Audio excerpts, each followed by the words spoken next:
Today we're going to do section 4.3, but first I want to show you the answer at the back of the book again, because we are starting a new page of answers. Let's see, let me get this to be parallel. All right. Yeah. Okay, and then maybe zoom in a little bit on top and a little bit on the bottom.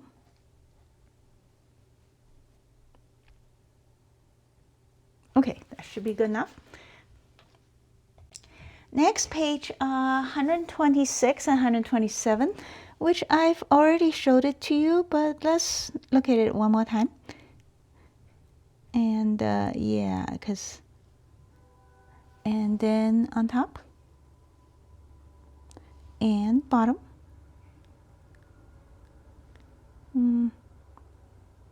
All right.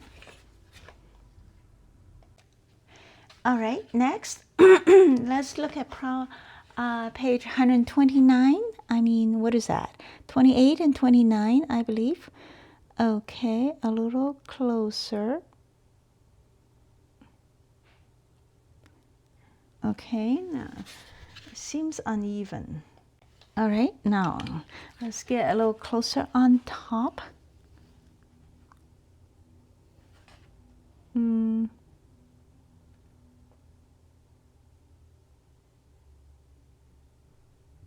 Okay, and then a little closer on the bottom. Why is it tilted? Don't know. Maybe I'm turning it the wrong way.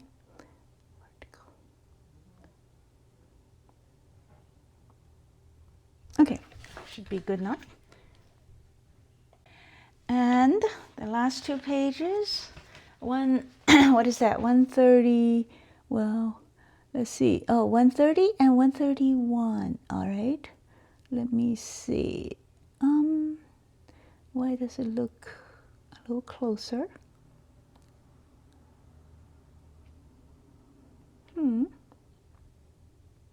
All right. And then a little closer on top. And then a little closer on the bottom.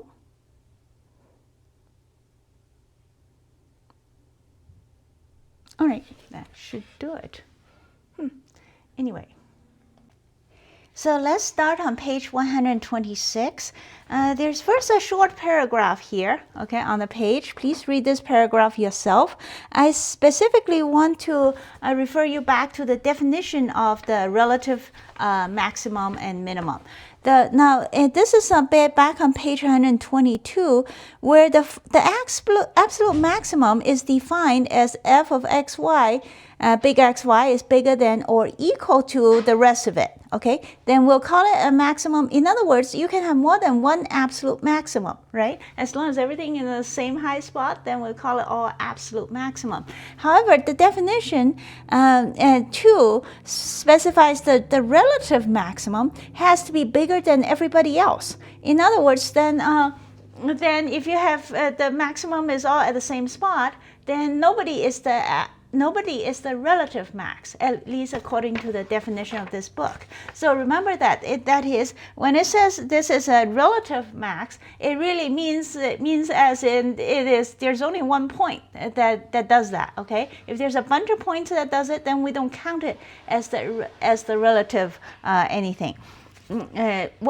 According to this definition. So the definition, you notice one of them has the equality sign in the inequality and the other one doesn't. So please bear that in mind. And now let's look at Theorem 2 on the bottom of page 126. Theorem 2 says we have a bunch of conditions. First, f is in C2, okay, continuous second order derivatives. F1 and F2 is 0, so it is, the slopes are flat there. All right, at some specific point, x big y, and then the f12 squared minus f11 f22 is less than 0. And all right, let's just remember that for the moment. And number 4 is f11 is less than 0. Okay, what does that mean? That means there is a maximum. Okay, a relative maximum. In other words, not just it is a maximum, but there isn't anything around it that's the same either. So the maximum is without the inequality sign. So being that this is relative. Okay, so to prove that, first we're going to dig out the Taylor expansion, which is on page 45, and set n equal to 1. Now, if you do that, then you're going to get something like this. Now, please do this yourself, okay? And here is what I did. So following the Taylor expansion, setting n equal to 1, I wrote down this stuff. So f of a plus h, b plus k, this is the original notation on page 45, will be equal to f of a and b, okay? And then plus h times f1 and k times f2, and then plus 1/2 of the next pack, which is h squared f11, 2hk f12, and k squared f22, where the f and k's has a bunch of thetas in there, okay? Like this. I didn't write it out, but don't forget the f and k has, well, the book didn't try to save space too by calling it a, b, and c, but a is f11, with the details being that x is being added to some kind of theta h. Theta is between 0 and 1, as defined in the Taylor's theorem.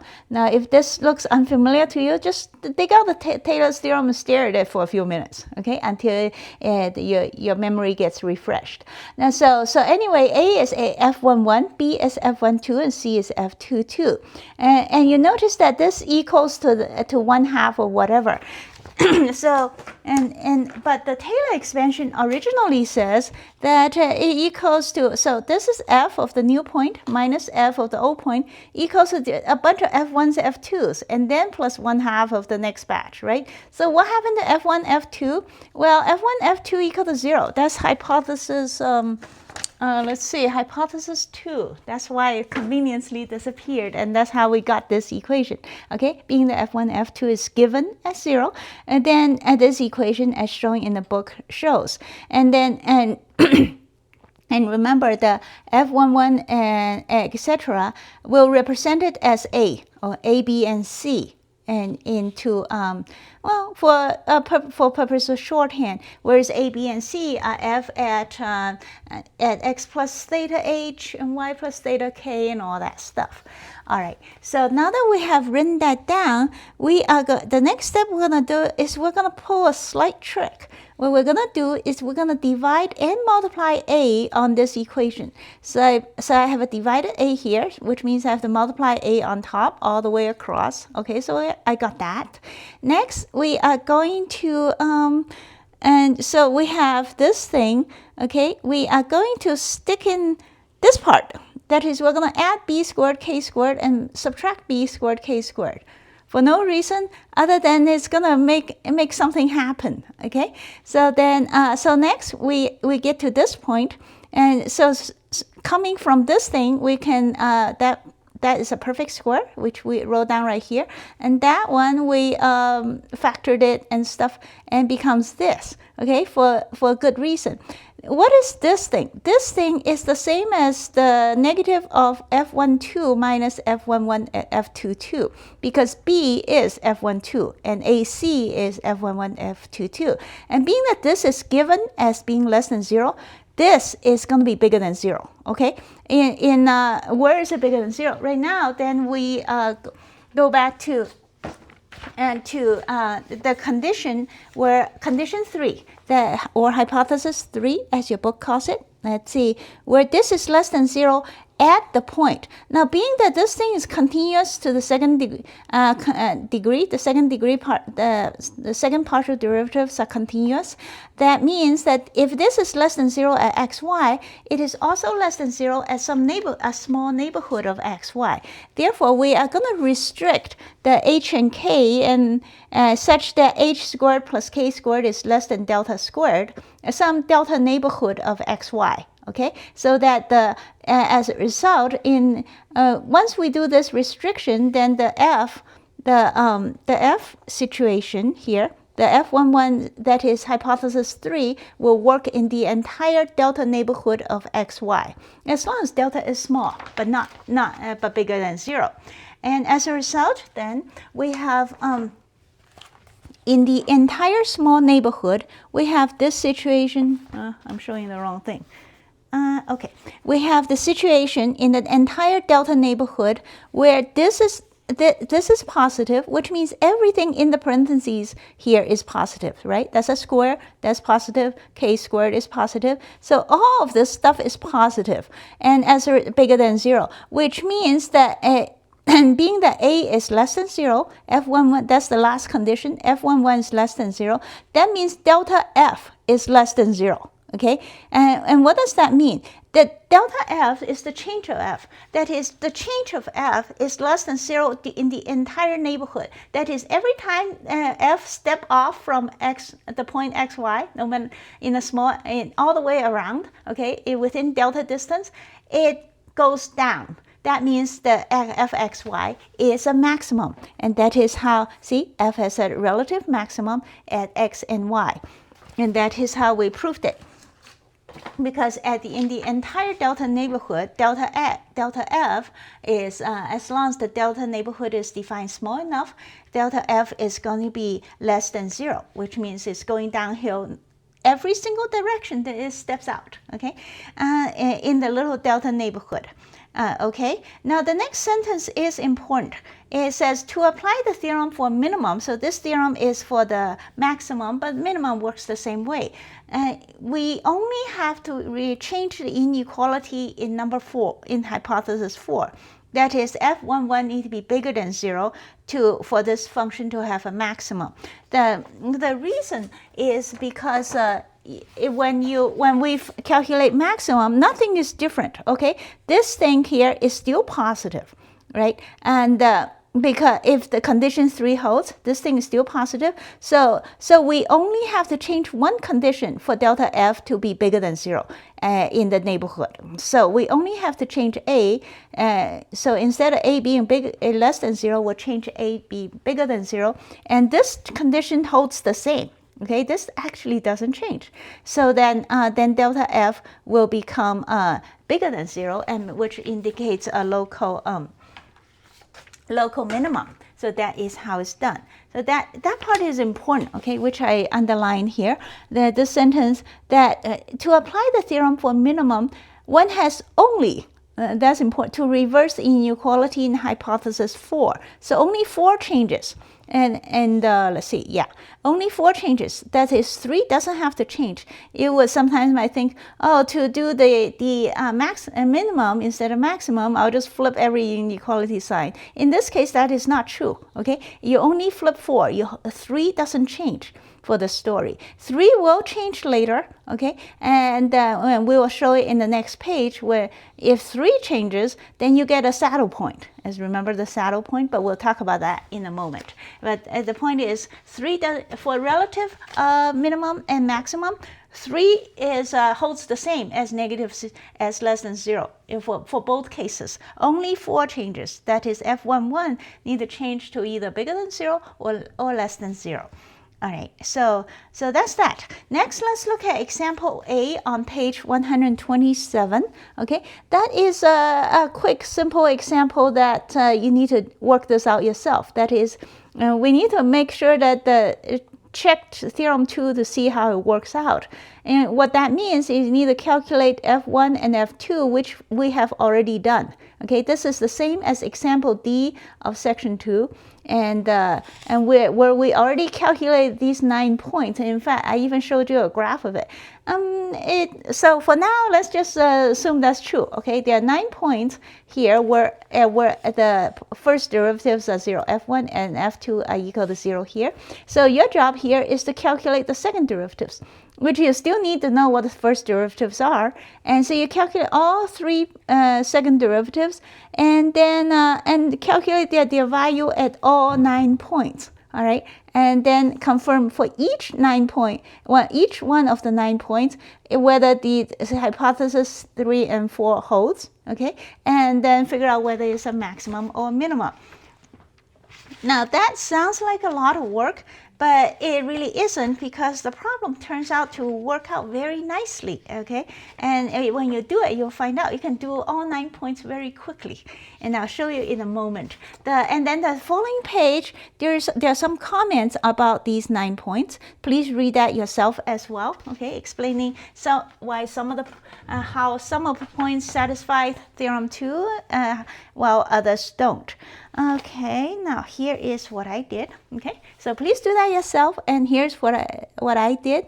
I calculate F1, okay, F2, F11, F22, and F12. Notice F12 is 0, which is very helpful, which is one reason why it's so easy.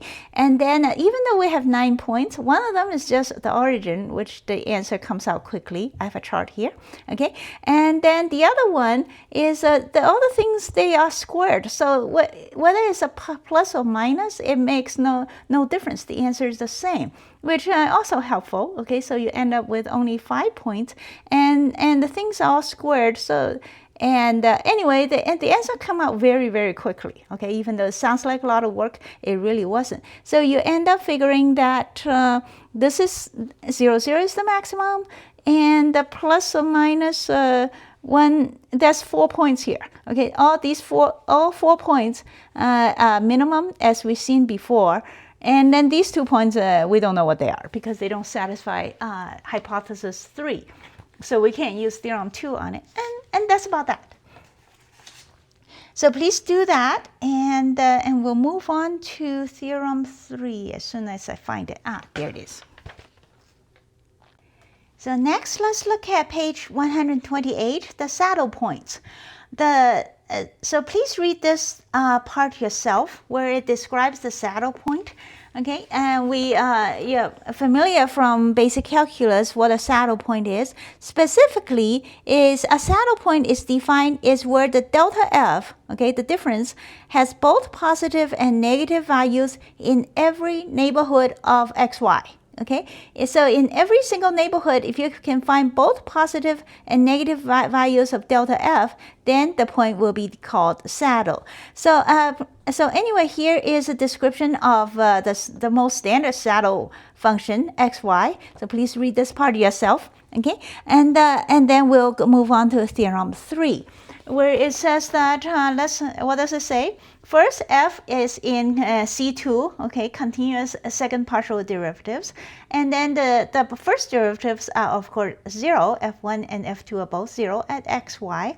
And then that F12 squared minus F11 F22 is bigger than 0. Remember that in the previous theorem, theorem 2, is that difference, okay, is less than 0. So when it's less than 0, then we have a max or min given the condition 4. If it's bigger than 0, we simply have a saddle, okay, with no more conditions. Okay, so theorem 3 has only 3 conditions. Once the basic requirements are met, as long as this thing is bigger than 0, we automatically have a saddle. Okay, that's what we are about to prove. Now, to prove that, first we are going to define ABC just like we did before, and as well as delta F. So remember what delta F is from the previous proof. Okay, I copy it down here. Delta F is that 1/2 AH squared plus 2BHK plus CK squared. This is from previous page, where A is F11 with the theta involved, okay, and B and C are similarly F12 and F22. Now, in here, we will define something else on this side, where small a is F11 at exactly xy, and so is similarly small b and small c. So with this definition, you notice that as h and k go to 0, okay, the big A will go to small a, and big B will go to small b, etc. So that is so remember this part. This is how we're going to use how we're going to prove this theorem. Now, to prove this theorem, we have 3 possibilities. Okay, either small a is not 0, right, or small c is not 0, or small a and small b are both 0, which means small a and small c are both 0, which means small b had better not be 0, because we are given this condition, which is, well, whatever this is, where b squared minus ac is bigger than 0. That's being that b squared is F12, okay? That's the condition, Why do I write down 2 here? I'm not sure. It means is hypothesis 3, where we already have, this is where we got this condition right here. Okay, F12 is small b, so F11 and F22 is small a and c. So b squared minus ac is bigger than 0. So if ac at both 0, then b had better not be 0. Right, based on that condition. So that is the third possibility. So 3 possibilities: either A is not 0, or C is not 0, or B is not 0. Okay, and then and the 3 possibilities are not necessarily exclusive, but we're not concerned with that at this moment, or any moment. But anyway, so let's consider each case individually. First, imagine that A is not 0. Okay, what was A again? A is the little, A is F11 at exactly xy. So let's say A is not 0. And now we're going to pull a very neat trick. Okay, this proof uses a very neat trick that I highly approve of. Now, normally if you prove a saddle point, you're going to be stuck with showing, oh, this is bigger than 0 and that is less than 0, and you have to go all the way around. And it gets really messy looking, you know, inelegant and not very pretty. But this proof pulled out a trick to make the entire proof very, very elegant. Okay, and I personally love elegant proofs. If you can find one. They don't always exist, but when somebody can come up with something, then it's very nice. So let's look at this elegant proof. Okay, the trick is we're going to let, and remember what h and k are. Okay, h and k are inside the definition of A, B, C. So we'll let h first. We're going to choose, let h equal to lambda and k equal to 0. And in other words, we are going to calculate the delta f in that direction, okay? Where h, well, anyway. So if this is the case, let's calculate delta f over lambda squared as lambda goes to 0. Now, as you notice that being the h is lambda, then as lambda goes to 0, then everything else also approaches where it's supposed to be. That is, as h, which is lambda, approach 0, that means big A will go to small a and big B will go to small b because k is already 0, right? All right, so let's calculate what this is. Now, delta f over lambda squared would be, being that k is already 0, we plug it into this equation right here. And then all we have is 1/2 a times lambda squared, because k is 0. So the other terms disappeared. So we got that, which cancels out as lambda goes to 0, where big A goes to small a. So that this particular case, in the case of h is lambda k equal to 0, then the limit of delta f over lambda squared is going to be small a over 2. All right, so far so good. Now, next we're going to pull a similar trick. And then next we are going to let h equal to negative lambda b and k equals to k equal to lambda a. And then plug everything in there. Now, please do this yourself, okay? Check that all the algebra comes out. And then what happens when you get, and that would be equal to this, and once you cancel out the lambdas, all right? And then you're continuing, let lambda goes to 0, and then this thing will, all the big A's go to small a's and big B go to small b, etc. And if you factor out an a and do the algebra here, b squared minus 2b squared, we end up with this thing. And what is that? AC minus b squared is exactly the reverse of F12 minus F11 F22, because B is F12, okay, and A is F11, which at xy, of course. And being that this value is given as bigger than 0, so this thing is less than 0, which means, okay, so this whole thing is going to be less than, this thing is going to be A over 2 with a negative sign that's attached to it. All right. So far, we have done 2 things, okay? First, we show that in one way, when h is lambda k equals 0, as we delta f is going to be some kind of positive, not positive, but some kind of value, has the sign of a, where a is not 0, okay? And then if we approach it some other way, h is lambda, negative lambda b, k is lambda a, we get delta f over lambda squared, and that's positive. So this value is going to be and the opposite sign of a over 2. So this in this approach is a over 2. In this approach, it's going to be the negative of a over 2 times some stuff. In other words, the sign changed.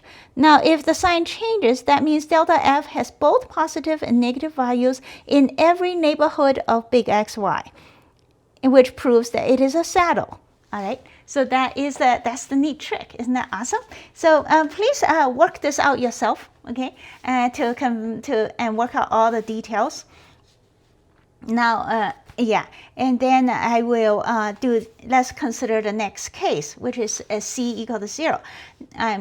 Sorry, C is not equal to 0. Now, C being in a symmetrical position as A, right? So then C will prove exactly the way A will prove. So we're going to skip that part. And then, so the next condition then is A and C are both 0, but B is not 0. All right, so then what? So let's look at that. The last condition, we're going to pull a similar trick, and where we'll set H and K both be lambda and plug it into the same formula. Okay, then we'll come up with some stuff, which by the time you calculate all this, and it is being divided by lambda squared, and then remember small a and small c are both 0, so when a and c approaches there as lambda approaches 0, the only thing you got is b. That's it. All right, and then similarly, now the next trick we're going to pull is h is lambda and k is negative lambda. And then you plug it all the way in. The only thing different is k changed sign. So then you end up with negative b. And again, the same argument is delta f is as it divided by a positive value, and a equals to b in some ways, and then the negative b in the other way. So it changed sign. Okay, from different, if you approach from different paths. As a result, being that delta f has both positive and negative values, then it is a saddle, and that concludes the proof. Now, of course, it may make you wonder where they come up with this, like all these tricks that we do, like let h equal to negative lambda b, k equals to lambda a, h equal to lambda, k equals to 0, etc. You see, and where make everything comes out. It's just something you do on a Friday night when you don't have a date and you mess with this stuff, and sometimes you find something neat. That is all. So after this super neat trick, now we have proved theorem 3, where the saddle theorem is established. So then, anyway, so let's look at the next one, where example B, where the origin is example B, of course, is the standard saddle. Okay, where please double check that yourself as well. I think I did that. I'll show it to you in a little bit. And so where you just have to double check the condition, the hypothesis 3 is indeed valid, and which proves that thing is a saddle. And also in example A, we have let's see. Yeah, in example A, we have one point. There were 2 points where this inequality, the f12 whatever, is positive. So with theorem, this is the previous example A on previous page. So before we couldn't do anything about it because theorem 2 only talk about it being less than 0. The f12 squared minus f11 f22. But now we know that being that these things are bigger than 0, then those points over there are saddles. Okay, and and all 4 points of them. So that is that's that. And let's see. All right.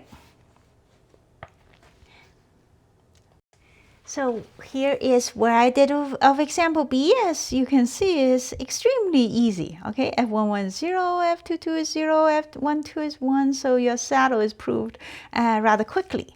All right, so then the next condition we look at in the book is I'm on page 129, where maybe I should write it down. Now let's consider what happens if f1 is 0, f2 is 0, and that subtraction thing, f12 squared minus f11 f12 is also 0. Okay, so what happens when everything is 0? Then in that case, we don't know. It may be a maximum and a minimum or minimum or a saddle point. So then the function, as an example, let's consider these two functions, such as the first function, f equals y squared minus x cubed. As you can see, x cubed follows the cubic pattern, okay, where it goes from up to down, whereas y squared follows the parabola pattern when it goes up both directions. So then it clearly has a saddle point at the origin. And then the other thing, the next function we see where we have x fourth plus y fourth and throw in a y squared in there, which doesn't matter much. That is obviously as a bowl-shaped object in all directions, and it doesn't have a saddle. However, I think being that these things have higher powers, let me see. Yeah, being that these things have higher powers, all the different things are equal to all three things as zero. That is, as I have worked out here, is you see f of xy equals y squared minus x cubed. When you crank something out, you notice that this thing is this subtraction is going to be 0 as well. Similarly, if f of xy equal to that thing, once you work this stuff out, you can do it pretty quickly. And then this subtraction f12 squared minus f11 f22 is also 0. But one of them has a minimum, and the other one has a saddle point. Now this this shows that when you consider the Taylor expansion, so what happens is when f1 and f2 are 0, then the Taylor expansion, we're looking at the second term, and then in the past, in the 1D situation where we have the second degree is that is in the first when we have only one variable, the second term in the Taylor expansion is enough to decide whether something is a maximum or minimum. But that was in one dimension. In 2 dimensions, the second term is in itself isn't sufficient to do that. Okay, that is. So let's look at this for a second. Now, please read that part yourself, okay, the rest of this paragraph, and that goes to the next page. As a side comment about the Taylor expansion not being able to determine whether the second term in this Taylor expansion not being able to determine whether something is a max or min, which is something we already know, but it's maybe worth you to read about it and think about it slightly. So I'm not going to describe that in great detail, partly because I think that's a bit harder to explain than for you to just read. But I will let's just look at this graph for a second. The blue graph is the first one, okay, the saddle situation, but where the subtraction equation is equal to 0. As you can see, right, as you see, there's a green line. The green line is the y direction, all right, where you see that it goes, whichever one, okay, that it works as the cube. Yeah, it's the x situation because the x is x cubed, as you can see in the green line, whereas y is a y squared, as you can see in the orange line, so that makes it a saddle. And notice that this saddle, you can't really sit on it. It's it has this shape, but the other shape just go down, so you can put your leg on the other side, basically. So it's not as much of a saddle as one might expect. I mean, as much, and it doesn't look like a real saddle as much, but it's still called a saddle point, okay? Even though you can't put your leg on the other side. And so that is and then what we're gonna do in the book is we're gonna check the equation, check the line on the graph where y equal to x squared, I think it is. Yeah. See, here's the graph of on the function where y equal to x squared, where I plotted it in that orange shape.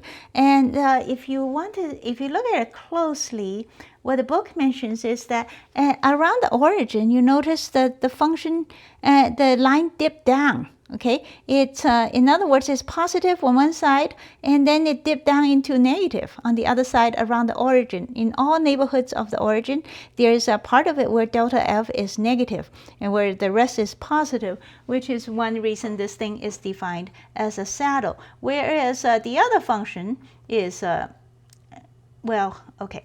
Now the other function is not particularly exciting. This is it. Okay, and the y equal to x line I plotted here just looks like that. That's all. Whereas this one is, you notice it does dip down, which is what makes this one demonstration. And the reason it works this way is, as it says, that where f of equal to x cubed, once you plug in y equal to x squared in the first function, okay, and it becomes minus x cubed, and minus x cubed, when it's close to 0, dominates over x to the power 4th. Now remember, the x's, when they become large, then the 4th power dominates. But when they become extremely small, then the opposite situation happens. The x cubed actually dominates over x 4th, and so that's why the f dipped down into the negative side. So please read the rest of that yourself, okay, and think about this aside, which which I think is okay, I guess. Anyway, so let's move on to look at the next part, the least squares. Now, suppose we have a bunch of points, okay, and then on the plane. So point, and suppose we want to draw a line across the points in such a way that the line is close to all of them, the closest to all of them possible. That, of course, depends on where the points are, right? If the points more or less form a line, then your line drawn across it will be pretty good. If your points are kind of a mess, then the line drawn across it won't represent too much, but it can still be done. That you have likely have done, if you have taken physics or something, you have likely done something like this. Where the professor tells you to eyeball it, okay, and you have a bunch of dots on your experiment, and you're supposed to eyeball a straight line or some such thing across it, which is a real pain to me. Now this is a scientific way, or a calculator's way, or computer way of, a systematic way of doing it. Okay, we're not going to eyeball nothing. And we are going to, what we're going to do is that once we have a bunch of points, we'll consider a line y equal to ax plus b, and we're going to fit it in a very specific way. That is, we're going to define a function, okay, fab is equal to, you plug in x, okay, and so that, and then you subtract it by the corresponding y for each point, and then however many points you have, you will add up all the stuff and define as this function. All right, now this function is some kind of a distance of the line from all the points put together. Now what we're going to do then, being that that is a function, right, we are going to calculate the minimum that it takes for the value of the function given a and b. That is, we're going to find out what value of a and b will make this function minimum, that is, make the line closest to all the points that are given. And so we're going to do that, of course, by calculating partial derivatives. Okay, we'll calculate f1 and then f2, and you notice that once you take the partial derivatives, f1 and f2 will define a linear equation of a and b, and in which case, most likely you'll be able to find a unique solution. Okay, unless something odd happens. Well, yeah, assuming nothing weird happens, then you'll be able to find a unique solution, because this f1 and f2 are both linear, right? And so then, well, and then you can also at the same time calculate what f11, f12, and f22 is. So you notice all the stuff, right? Now, okay, so that is pretty good. So now well, normally that should be good enough, but being that we are in advanced calculus, we're going to prove that that thing that we find really is the minimum, although when you actually draw it, it will be the minimum. I mean, what else could it be? It's not going to be the maximum, right? I mean, did you draw a line that's farthest away from the point? No way. It has to be the minimum. But we're going to prove it anyway, okay, that this thing is indeed the minimum. And to prove that something is minimum, we have to prove that the f, that equation on, where's the equation? In theorem 2, yes. We have to prove this situation, right? We have to prove that this thing right here, condition 3, is less than 0. Well, in this case, we have to prove it, yeah, we have to prove it less than 0 either way, right? And so we have to prove that. So in other words, let's see, f11, we already know that f11 is bigger than 0 because f11 happens to be some kind of sum of squares. So this condition is, condition 4 in theorem 2 is already taken care of. We just have to prove that this thing squared minus that times that is, what was it, less than 0? Yeah, I think so. And we have to prove that it's less than 0. And, well, so how are we going to do that? So that becomes this, okay? This is f, right, so this is the reverse. This is f22, okay, times this is f11, right? Yeah, this is f11 minus, and since they all have 2's, we'll just ignore all the 2's in here.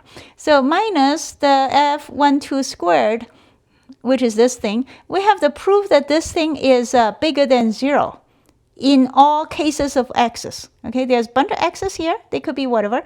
But we have to prove that this thing is somehow always bigger than 0, because that's the reverse of the hypothesis 3 in theorem 2.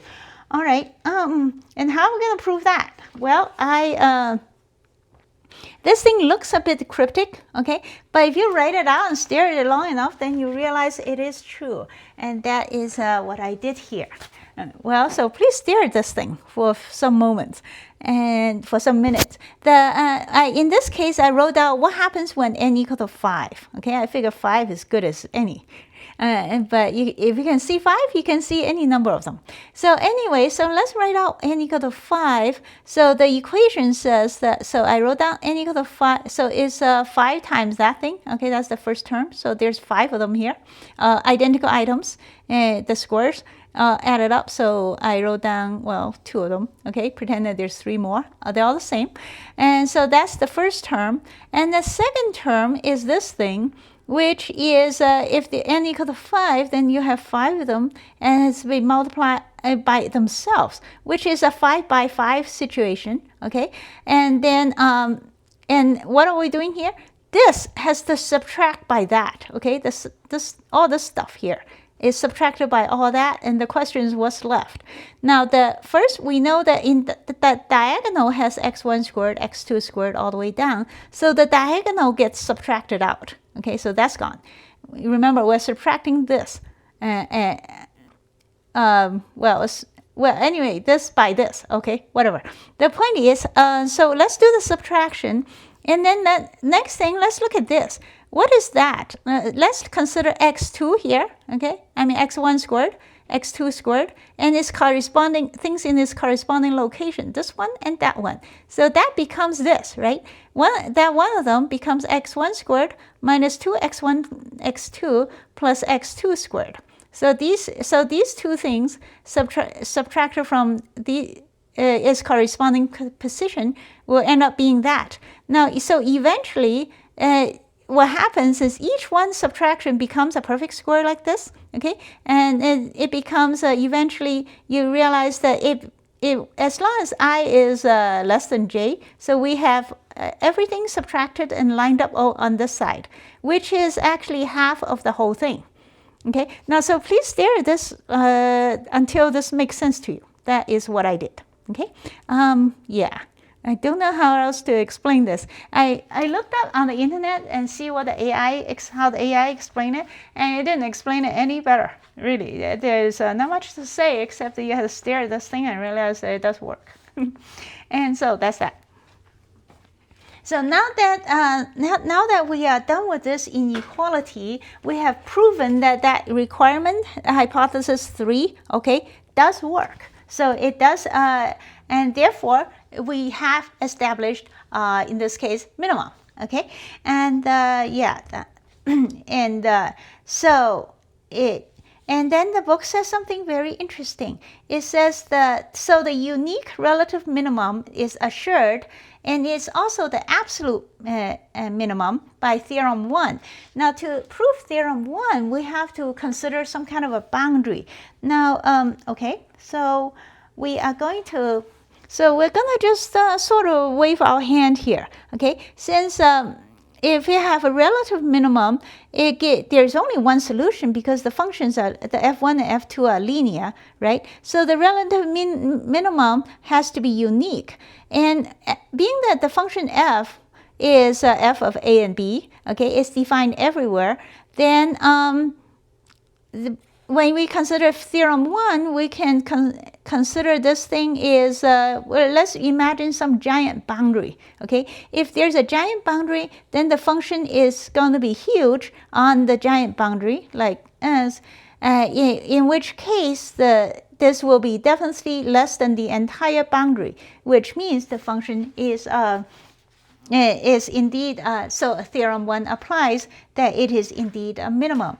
But let's not think too hard on that, okay? It's a minimum, and you know, let's accept it and not be too picky. Now, the next thing I want to say is then the book mentions something about, in the case of n equal to 3, this is the same as the Lagrange identity. Now, that is that's an interesting point because that's not obvious. Because you might remember what the Lagrange identity is. This is the Lagrange identity, which is on page 64.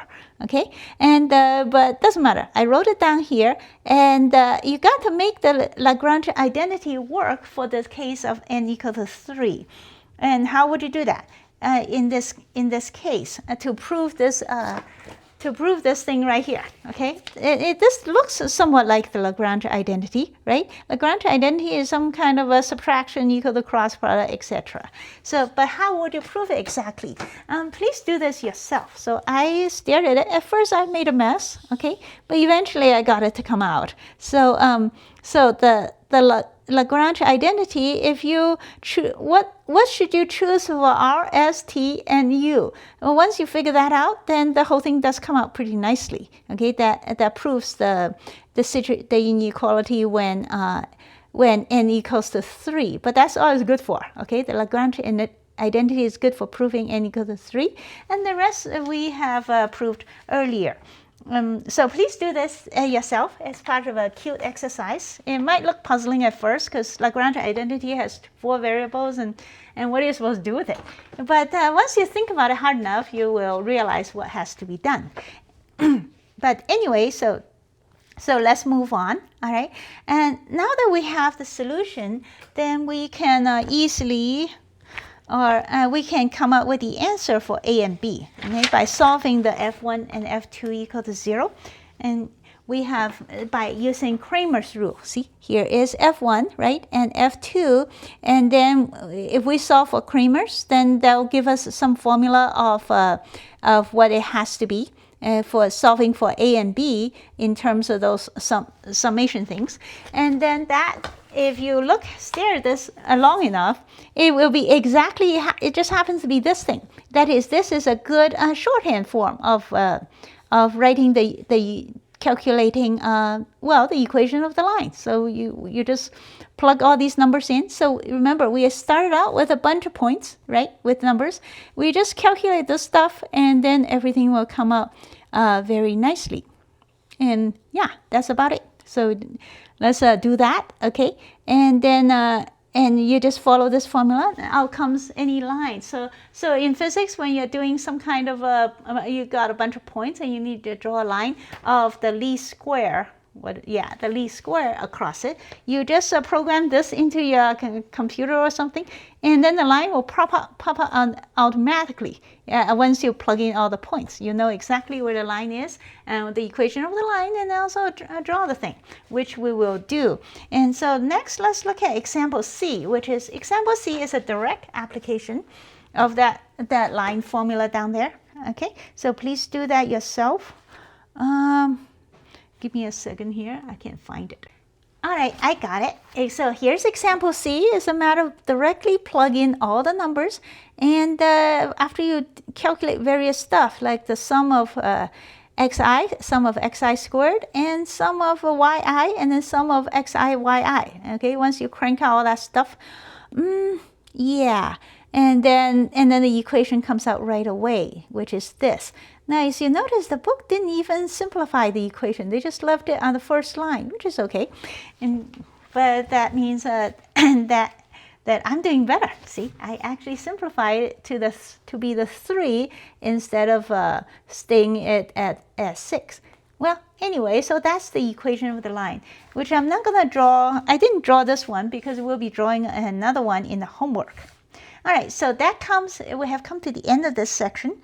Let's do homework. Okay, the homework for this section is problems 1, 3, 6, 7, 9, 10, and 13. So please go do your homework, and then I will talk about them somewhat.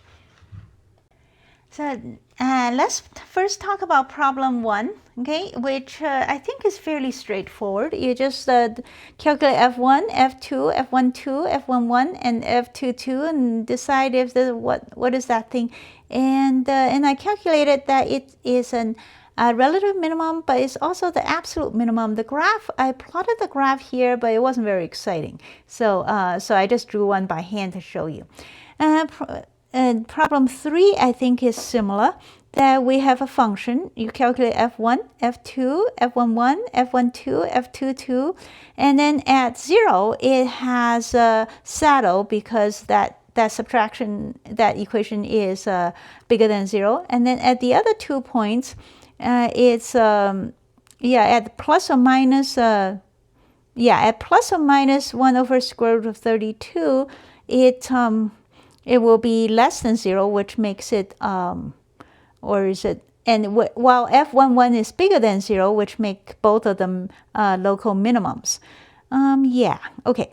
And then next, let's look at problem 6, which is not much happening here. I think the same thing, except that now we're manipulating symbols, but the answer is the same. Okay, you calculate all the partial derivatives and figure out that when this subtraction is, I don't know, bigger than 0, then it's a saddle right here. And if it's less than 0, then depending on what F11 is either a maximum or minimum.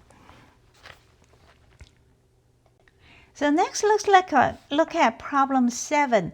The problem 7, we have a function, okay, and that where z is included, so it's an implicit function, and which means to take the F1, F2, we have to do it implicitly, which is slightly tedious, but not too terrible because this problem, the author happens to be very nice to us and let us, the answers are all very, very symmetrical. That is, if we end up the answer being x and y and z are all the same. X equal to y equal to z, which they all equal to 1 or -1, which is very nice, right? So this is a nice little gift that the author gave us, to which we are thankful for. All right. So here's the function. Okay. Here's this thing, and you can, if you type this entire equation exactly as is into the Desmos calculator, it will show you something like this, like a pill, okay, 3-dimensional, a pill-like object. It's sort of an ellipsoid, but it probably is an ellipsoid. But anyway, the point is there's a pill-shaped object there, or a grain of rice or something. Anyway, a giant grain of rice. So anyway, you can type this thing in, okay, even implicit functions into the Desmos calculator, 3D calculator, in case you didn't know that. But in this case, we are going to pretend that z equals to a function of x and y. That is, z is dependent on x and y, and we'll take the partial derivatives that way by taking the partial derivative of big F. Big F will be equal to the entire thing. Okay, so applying the tricks we learned from taking partial derivatives, we'll be able to calculate partial z, partial x, okay, partial z, partial y, which eventually, if you don't mess up like I did, but I did dig my way out eventually when I realized things weren't looking right. But I think I put in, I messed up something. And I think more than one thing. And well, anyway, so the point is, you don't mess up, you quickly find out just from this situation that x and y and z are the same. Now, isn't that cool? See, z is y, x is y, and make sure that z cannot be y over 3. The only possible that happens is when they're all 0, because z is y. If z is also y over 3, that would mean that they're 0, right? But the reason is because the denominator cannot be 0. But otherwise they're all the same, okay? Except for being equal to 0. They can't be equal to 0. So we figured out that they're all the same. And then once we know that, we substitute it in the big F when they're all the same, and we quickly calculate that x, y, and z has to be either 1, 1, 1 or they're negatives. Okay, there are 2 possible points for the first derivative equal to 0. So the next step we're gonna do is more tedious. Now we have to do f11, which is partial square z over partial x squared. So after some, but that's not so bad because we know the x equal to y in our points, which means that part is 0, okay? And then we only care about the first part, so the answer came out fairly nicely. Furthermore, I think 2 of them are the same. Like, yeah, f11 and f12 are the same. Look at that. Either the same or very similar. Yeah.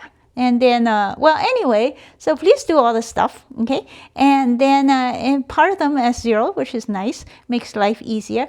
So I calculated f11, f12, and f22 as required because we need that subtraction of f12 squared minus f11, f12. Let's see. Okay, so I got that right here. And by then, eventually we figured out that at both points, okay, this thing is going to be less than 0. In fact, it's going to be the same, which is, again, very nice, right? It's the author being nice to us and not make us work too hard. And so then the one of them is less than 0. I mean, f11 is less than 0 in the first case, which makes it a maximum, and this one is a minimum. And if you plot it on the Desmos calculator, it also shows the same thing, that, I lost it, where's my circle? Oh, here it is. That is, one of the points is about right up here, and the other point is about right down here. So, yeah, so that all checks out. So that's problem 7. Next, let's look at problem 9.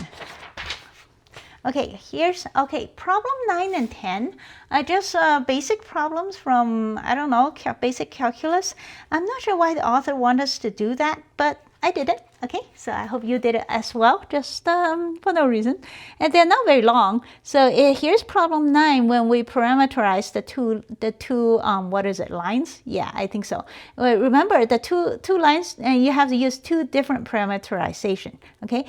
And because we're calculating the distance, so we have 2 kinds of variables. And the 2 lines happen to be very simple, so then the distance formula also calculate very simply, and with the closest distance quickly came up to be that, which checks out at the end of the book. The same as problem 10 is not that we are going to calculate, that is, we're calculating a distance formula. In fact, we're doing the distance squared formula because if the squared is minimal, so is the function itself once you take the square root. So we don't have to mess with square roots. Okay, so again, the exact same thing happened in problem 10 when you calculate these. Define d squared, and then calculate the first derivative of, I wrote down f here, but it actually means d. Okay, the f stands for d here. Same thing here. We're calculating, yeah, see, the distance is defined as the function f on the other side. And similar here, you calculate f1, f2, and that cranks something out. And then eventually calculate the distance squared is 6, which is, it means, yeah, don't forget to take the square root though, because we're defining the function as distance squared, so you better remember to take the square root later, because the answer asks for the actual distance, not the shortest distance, not the square of it. Okay, so, so finally we have problem 13. All right, problem 13 is a direct application of that least square thing. Okay, we have given 5 points, and let's plug it in and see what happens. And that is what I did. Now I have the book wants us to plot it or something. Yeah, here. Well, I plotted it. Well, that should be good enough. And yeah, see the 5 points? You can plot, this is in the Desmos 2D calculator. Okay, you just type in the points with parentheses and they'll show up on the screen. Nice and beautiful. Look how nice that looks. And then, so I have all my 5 points typed in, and then we have to, and here's the equation of the line, which I did after calculating all that determinant. Okay, and well, here's all the information which I did on the spreadsheet. Okay, I just typed this stuff in a spreadsheet and then did the summation on the spreadsheet. And it's probably not much harder if you do it by hand, but I was going to use the spreadsheet because there are 5 points. Okay, I don't want to wear myself out calculating 5 points. And so anyway, from the spreadsheet, I was able to get all this information here, and which is the same. That is using this formula. Look at the problem 13. Okay, use this formula down here, right? And then directly plug. So the equation of the line came out like that: -7 + 10 - 12. And then I plotted it on the graph, and it does look pretty good. See, the points are sort of all over the place. You know, there's one up there, one down here, but eventually we have the whole line plotted, and it looks decent to me. Okay, it beats the heck out of eyeballing. Ugh, I couldn't believe back in physics class the professor made us eyeball something. I was like, how am I supposed to eyeball it? I can't tell. So I wish they had told us how to do this, which would have been much better. Anyway, I should mention that the least squares business, as you notice, is calculating the difference between the y coordinate. Then you say, well, why calculate the difference of y coordinate? Why not the x coordinate? You can do that too, which is what problem 14 does. And but I'm not assigning it because it's the same thing. And let's not beat around the same dead horse all the time. But the truth of the matter is, the best way, as you might imagine, is using both y and x. The reason we do only y here is because it makes the calculations a little easier. Okay, or if you can just only do x, it's the same thing basically. You just exchange y for x. But the best way for this type of problem is to calculate both y and x. That is, you calculate some kind of a x squared plus y squared square root situation, the good old Pythagoras theorem. But when you do that, of course, that's a lot more work, okay, and we don't want to work that hard right now. So that's why we are only doing the y coordinate. But the best way is definitely taking account of both x and y. I think well, that's just that is just what I thought at the time, because well, x, of course, is in here, but I just think that might make a slightly better approximation. The details of doing this stuff is in a separate math class where you approximate points, okay? I think it's the numerical analysis class. Which I intend to cover after I finish this course and some other stuff. Okay, and so if you're interested, that's a part of the applied mathematics, and it is very interesting. I took that course too. So if you're interested, after you finish this class, consider doing something like that, and this gives you a taste of what applied math does. Okay, and that marks the end of this section.